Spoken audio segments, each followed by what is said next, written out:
Welcome to my channel SBM English. আজকে class 10-এর ইংলিশের lesson 3 the passing away of বাপু এই চ্যাপ্টারটি পড়াবো। যারা চ্যানেলে প্রথম এসেছো তারা চ্যানেলটিকে সাবস্ক্রাইব করে দিও আর বেল আইকনটি টিপে দিও যাতে এই ধরনের ভিডিও আরও পেতে পারো। The passing away of Bapu. Passing away মানে হচ্ছে মারা যাওয়া, আর বাপু মানে আমরা সবাই জানি আমাদের মহাত্মা গান্ধী। অর্থাৎ এই চ্যাপ্টারটি বা রচনাটি লেখা হয়েছে মহাত্মা গান্ধীর মৃত্যুর ওপর। এটার লেখিকা হলেন Nayantara Sahgal. First we should know about the writer or the author Nayantara Sahgal. Nayanthara Sehgal, 1927, is one of the first female Indian writers in English to receive wide recognition. নয়নতারা সেহগাল জন্মেছিলেন 1927 সালে। ইংরেজি সাহিত্যের ভারতীয় মহিলা লেখকদের মধ্যে যারা বিশেষ পরিচিতি পেয়েছিলেন বা সারা বিশ্বে সমাদৃত হয়েছিলেন তাদের মধ্যে অন্যতম ছিলেন নয়নতারা Sehgal. Her fiction deals with India's response to the crisis brought about by political changes.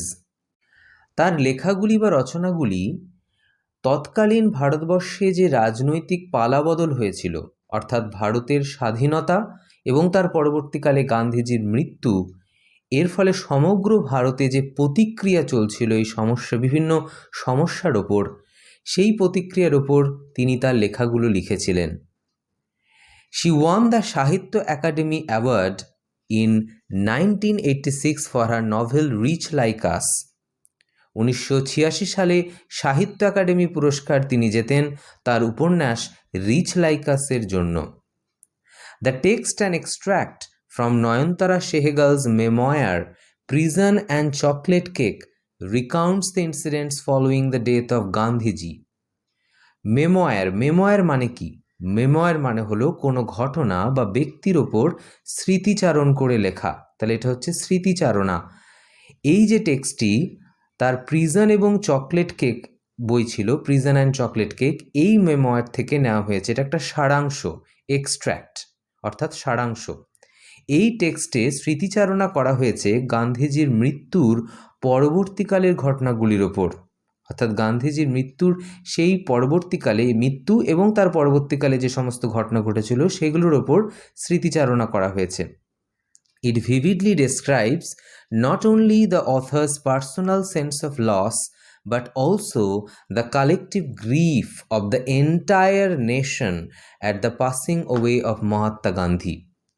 এই টেক্সটিতে শুধুমাত্র লেখিকা নয়নতারা সেহগালের নিজস্ব ব্যক্তিগতভাবে কাউকে হারানো, বিশেষ প্রিয়জনকে হারানোর কথাই বর্ণনা করা হয়নি, বরং এই টেক্সটে গান্ধীজির মৃত্যুতে সমগ্র ভারতের তথা ভারতবাসীর সম্মিলিত দুঃখ, কষ্ট, শোককে তুলে ধরা হয়েছে। এবার আমি টেক্সটটা স্টার্ট করব। প্রথমে দেখো ইউনিট 1।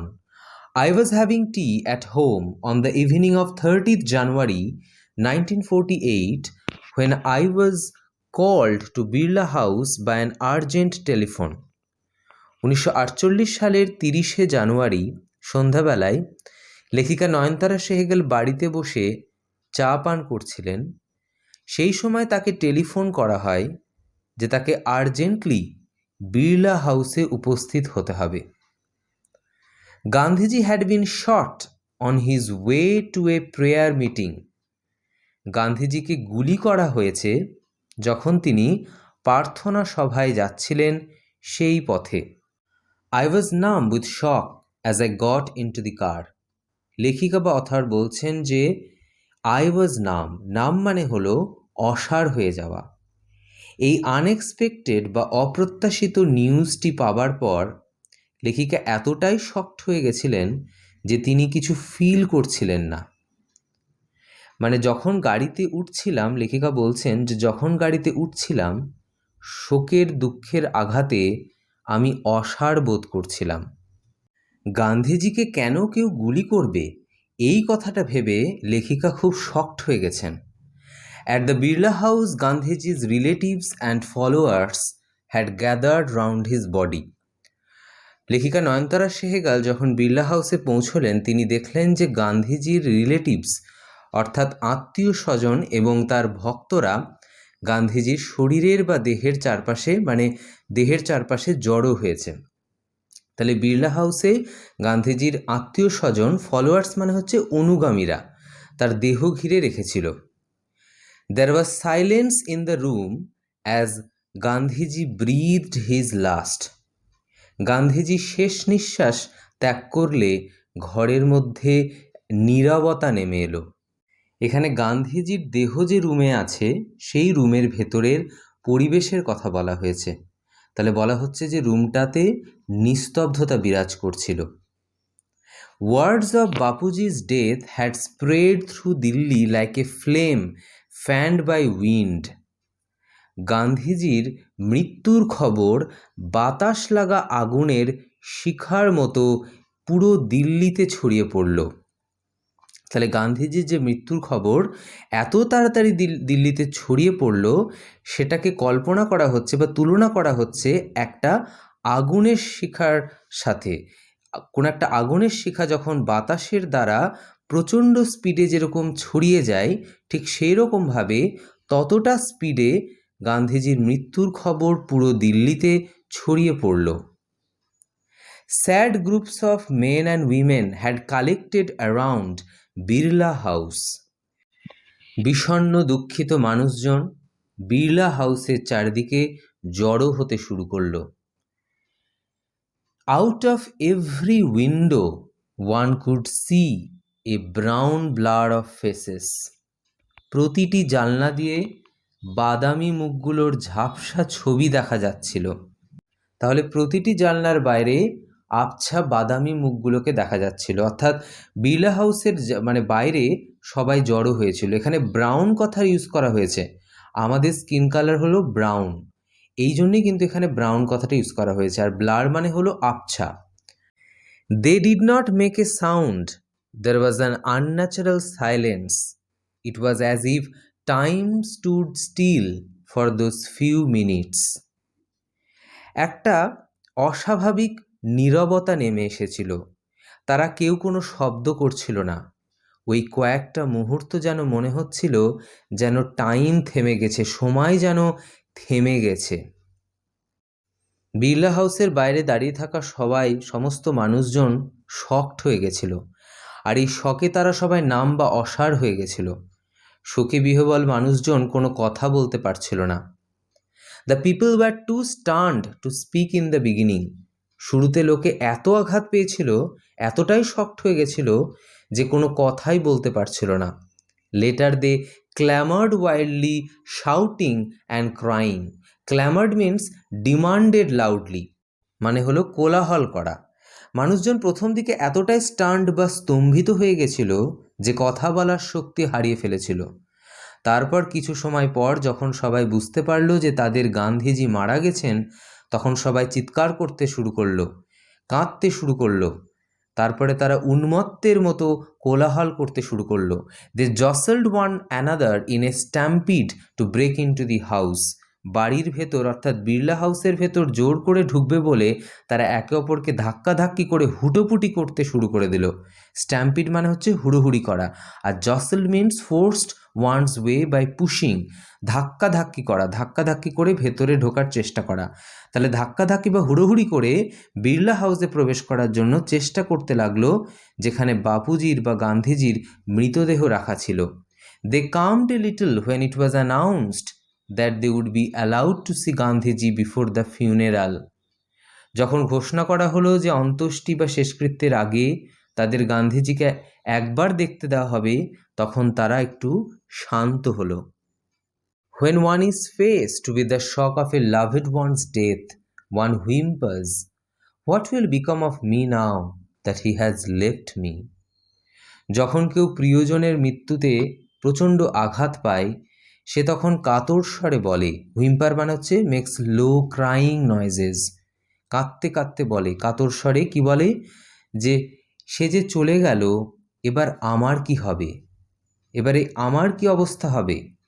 এই কথাটা যখন কেউ প্রিয়জনকে হারায় তখন সে এই কথাটা বলে। This was surely the question uppermost in the mind of the mourning people. এই যে শোকগ্রস্ত জনতা যারা দাঁড়িয়েছিল, তাদের মনে নিশ্চিতভাবেই এই প্রশ্নটাই বড় হয়ে দেখা গিয়েছিল যে গান্ধীজি, মহাত্মা গান্ধী তো মারা গেল, এবার আমাদের কি হবে? They looked like lost children. তাদেরকে দেখে মনে হচ্ছিল যে তারা যেন হারিয়ে যাওয়া শিশুর দল।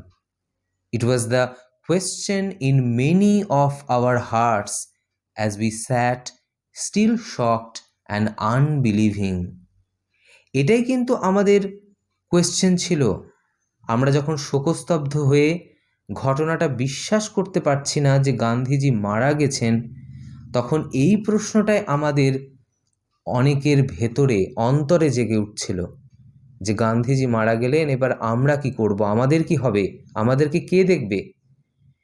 We listened to the broadcast telling the people of India that their Bapu was no more. এবং আমরা রেডিওতে শুনতে পেলাম, এবং রেডিওতে সম্প্রচারও করা হলো, সেটাতে শুনতে পেলাম যে ভারতের মানুষকে জানানো হচ্ছে যে তাদের বাপু আর নেই। Next, unit 2. Gandhiji's funeral was to take place the day after his death. গান্ধীজির মৃত্যুর পর দিন তার শেষকৃত্য বা অন্ত্যেষ্টিক্রিয়া অনুষ্ঠিত হওয়ার আয়োজন হয়েছিল। অর্থাৎ যেদিন মারা গেছিলেন সেই দিন হয়নি, তার মৃত্যুর পরের দিন হয়েছিল। Hours in advance, people lined the route the funeral procession was to follow.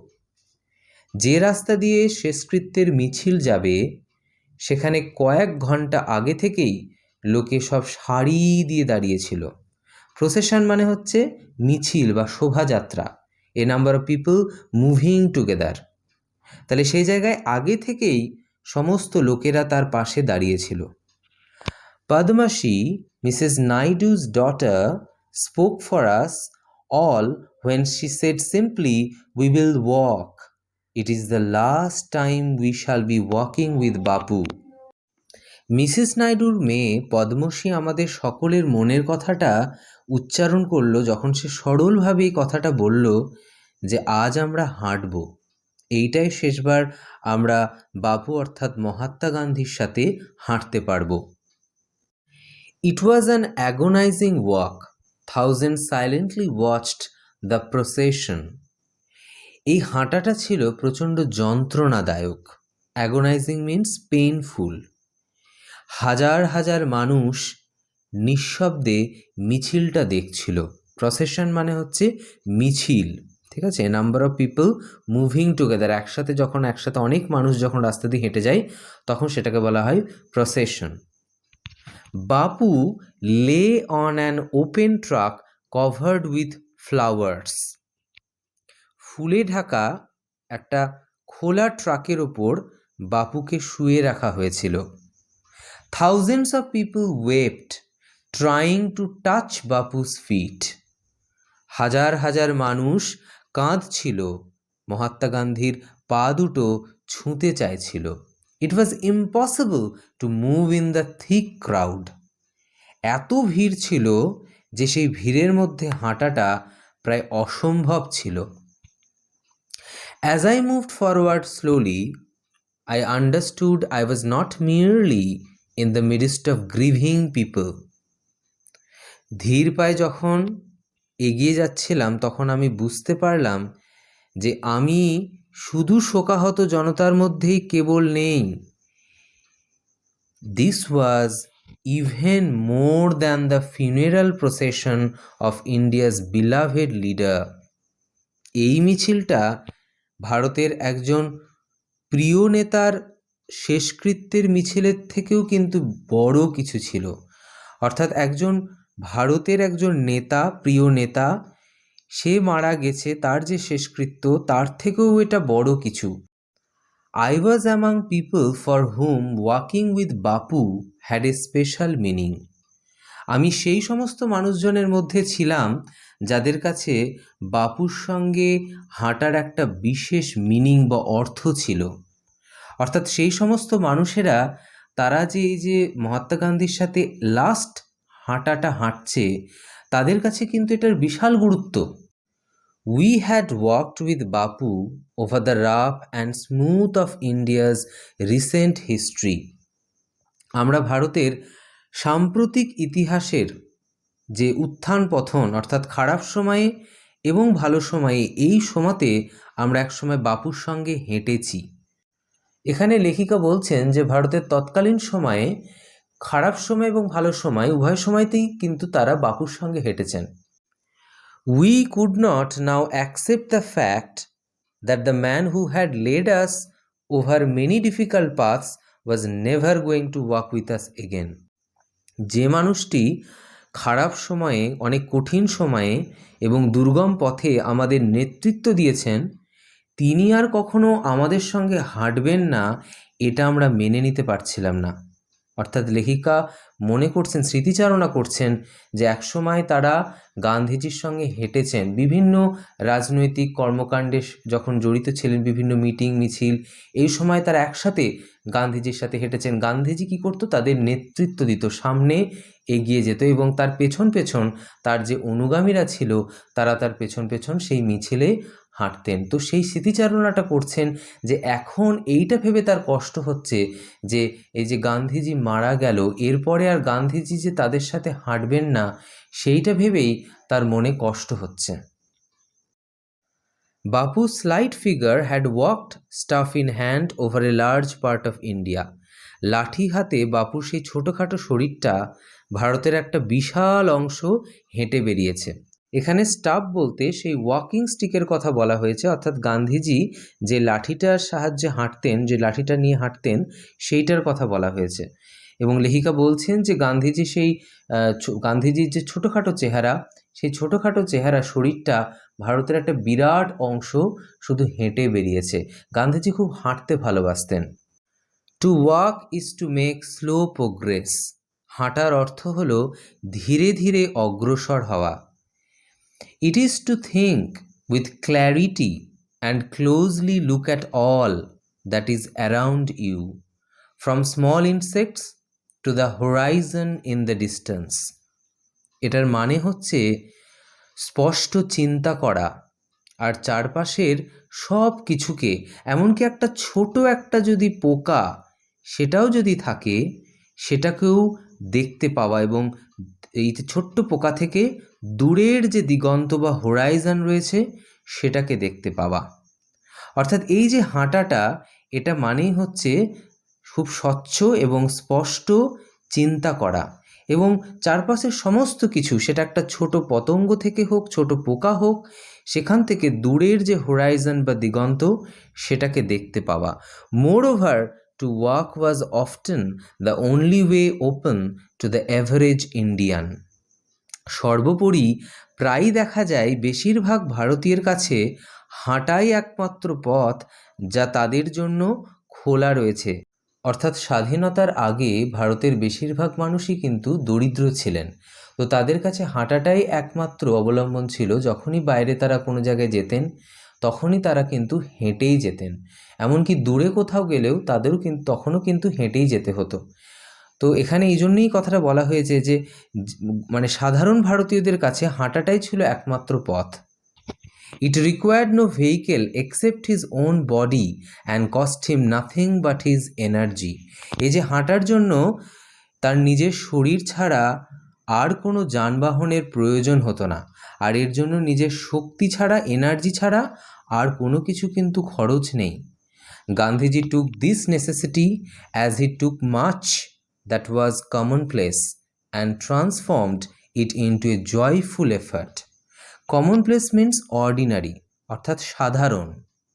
এখানে বলছে যে গান্ধী এই আবশ্যকতা গ্রহণ করেছিলেন আর এটাকে তিনি অন্য অনেক সাধারণ ব্যাপারগুলো যা তিনি গ্রহণ করেছিলেন তার মতোই আনন্দময় প্রচেষ্টায় এটাকে চেঞ্জ করেছিলেন, পরিবর্তন করেছিলেন। ট্রান্সফার মানে হচ্ছে চেঞ্জ করা বা সেটাকে পরিবর্তন করা।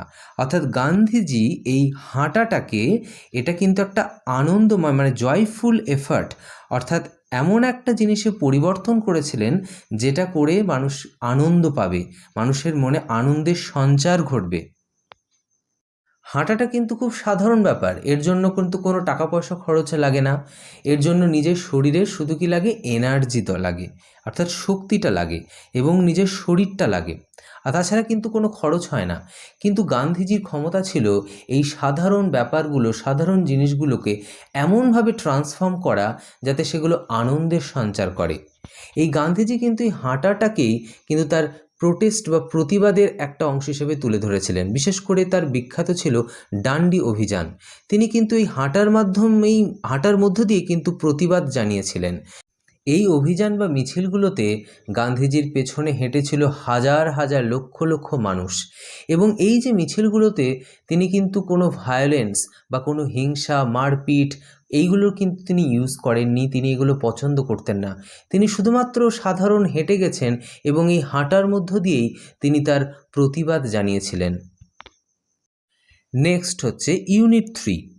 Some days after the funeral a special train took Gandhiji's ashes to Allahabad. শেষকৃত্যের কয়েকদিন পরে একটি বিশেষ ট্রেনে গান্ধীজির যে চিতাভস্য সেটা এলাহাবাদ নিয়ে যাওয়া হলো। The compartment was decked with flowers. Decked means decorated, অর্থাৎ সাজানো। কামরাটি সাজানো হয়েছিল ফুল দিয়ে। People on the train sang bhajans. ট্রেনের মধ্যে লোকেরা কি গাইছিল? ভজন গাইছিল। People did not weep anymore, for they could feel Gandhiji's presence amid the flowers and the সংস।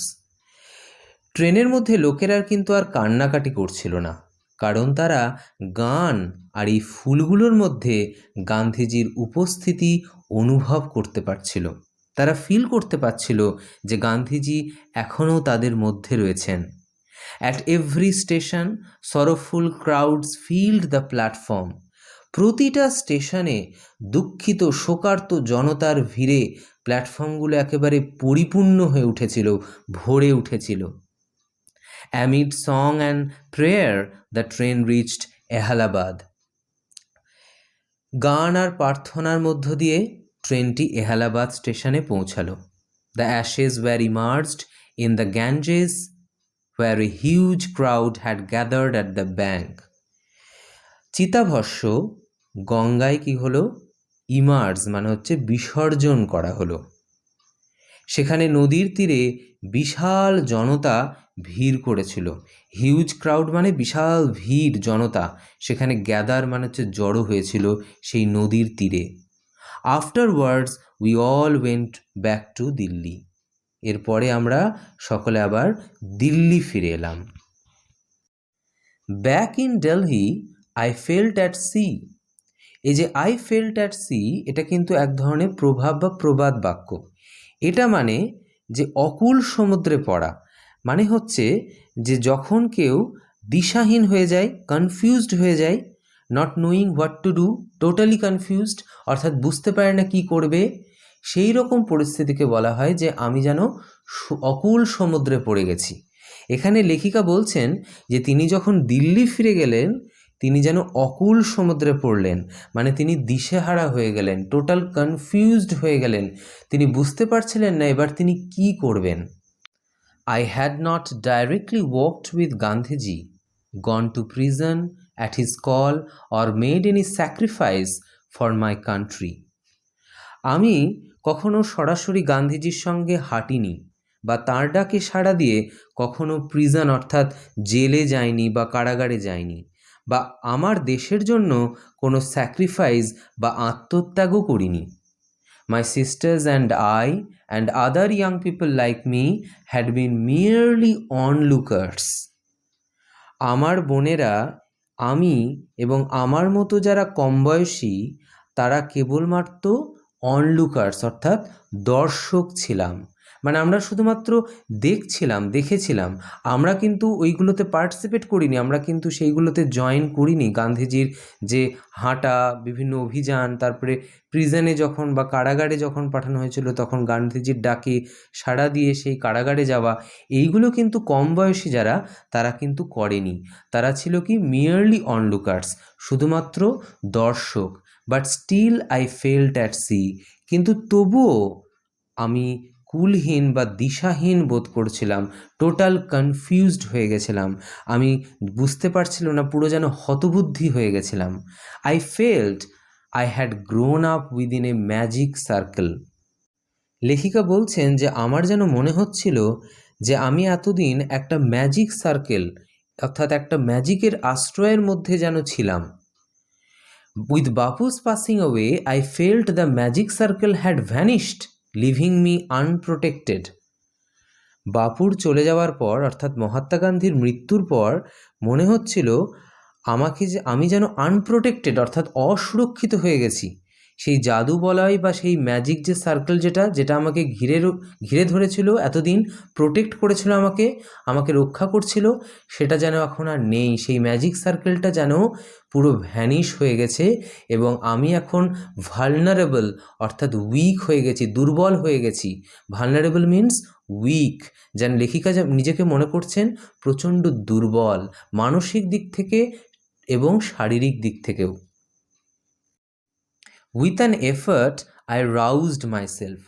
অনেক চেষ্টা করে আমি নিজেকে জাগিয়ে তুললাম, যেন এক ঝটকায় নিজেকে আমি জাগিয়ে তুললাম। এখানে জাগিয়ে মানে এটা বোঝানো হয়েছে সেই যে অবস্থা, মানে সেই যে একটা হতবুদ্ধির মতো অবস্থা হয়েছিল লেখিকার, টোটাল কনফিউজড ছিল, সেই জায়গা থেকে যেন তিনি খুব কষ্ট করে, অনেক কষ্ট করে সেখান থেকে বেরিয়ে এলেন। I asked myself, had Bapu lived and died for nothing. আমি নিজেকেই জিজ্ঞাসা করলাম যে বাপু কি এই যে এতদিন ধরে বেঁচে ছিলেন, এই যে বাপুর যে জীবনধারণ, এই যে মৃত্যুবরণ, এটা কি বৃথা? এটার কি কোনো ভ্যালু নেই? এটা কি কোনো সিগনিফিক্যান্স নেই? এটা কি কোনো তাৎপর্য নেই? How could I so easily lose courage when he was no longer there? যখন তিনি আর নেই তখন কি করে এত সহজে আমি কারেজ বা সাহস হারিয়ে ফেলছি? My values were not so weak. আমার আদর্শ, আমার মূল্যবোধ এতটা উইক বা দুর্বল নয়। Millions of people would have been ordinary folk but for Bapu. Bapu না থাকলে এই যে লক্ষ লক্ষ মানুষ সাধারণ মানুষই থেকে যেত। He brought them out of indifference and awakened them to one another's suffering. Gandhiji কি করেছিলেন? গান্ধীজি তাদের যে আগ্রহহীনতা, ইনডিফারেন্স মানে হচ্ছে ল্যাক অফ ইন্টারেস্ট, অর্থাৎ যাদের কোনো আগ্রহ নেই, কোনো ইচ্ছা নেই। বলছে যে মানুষ আগে কি ছিল? স্বার্থপর ছিল, অর্থাৎ নিজের স্বার্থটাই দেখত, নিজে কিভাবে জীবন উন্নতি করবে, নিজে কিভাবে বাঁচবে, এইটা নিয়েই ভাবত। কিন্তু গান্ধীজি কি করেছিল? সাধারণ মানুষের মনে এই জিনিসটা দূর করেছিল এবং মানুষকে জাগিয়ে তুলেছিল, মানুষকে জাগ্রত করেছিল, যাতে তারা পরস্পরের কষ্ট বুঝতে পারে এবং নিজেরাই যাতে পরস্পরকে হেল্প করে, সাহায্য করে, অন্যের দুঃখ কষ্টে যাতে অন্যরা ঝাঁপিয়ে পড়ে, একে অপরে ঝাঁপিয়ে পড়ে। গান্ধীজি ভারতের সাধারণ মানুষকে এই শিক্ষাটাই দিয়েছেন যে মনের সমস্ত হিংসা দূর করে স্বার্থপর না হয়ে একে অন্যের দুঃখে কষ্টে বিপদে পাশে থাকতে হবে, সাহায্য করতে হবে। What if now Bapu is gone, we were still there, young, strong and proud to bear his banner before us. তাহলে বাপু চলে গেল তো কি আসে যায়? গান্ধীজি নেই এখন তো কি আসে যায়? আমরা এখন কম বয়সী, শক্ত সমর্থ, স্ট্রং আমরা, এবং আমরা প্রাউড, গর্বিত মানুষরা। মহাত্মা গান্ধীর যে পতাকা বা ব্যানার, সেটা আমাদের সামনে আমরা নিজেরা নিয়ে যাওয়ার জন্য এখনও রয়েছি। আমরা যারা ইয়াং, তারা গান্ধীজি যে পথটা দেখিয়েছিল সেই পথে এবং গান্ধীজি যে শিক্ষাটা দিয়েছিল সেই শিক্ষা নিয়ে আমরা সামনের দিকে এগিয়ে যাব। Bapu had passed away but his India would continue to live in his children. Bapu চলে গেছেন, মহাত্মা গান্ধী আর বেঁচে নেই, কিন্তু তাঁর ভারত তাঁর সন্তানদের মধ্যেই বেঁচে থাকবে। অর্থাৎ গান্ধীজি যে ভারতের স্বপ্ন দেখেছিলেন সেই ভারতবাসীর মধ্যেই বেঁচে থাকবে। ভিডিওটি ভালো লাগলে লাইক করে দিও এবং ফ্রেন্ডসদের মধ্যে শেয়ার করে দিও।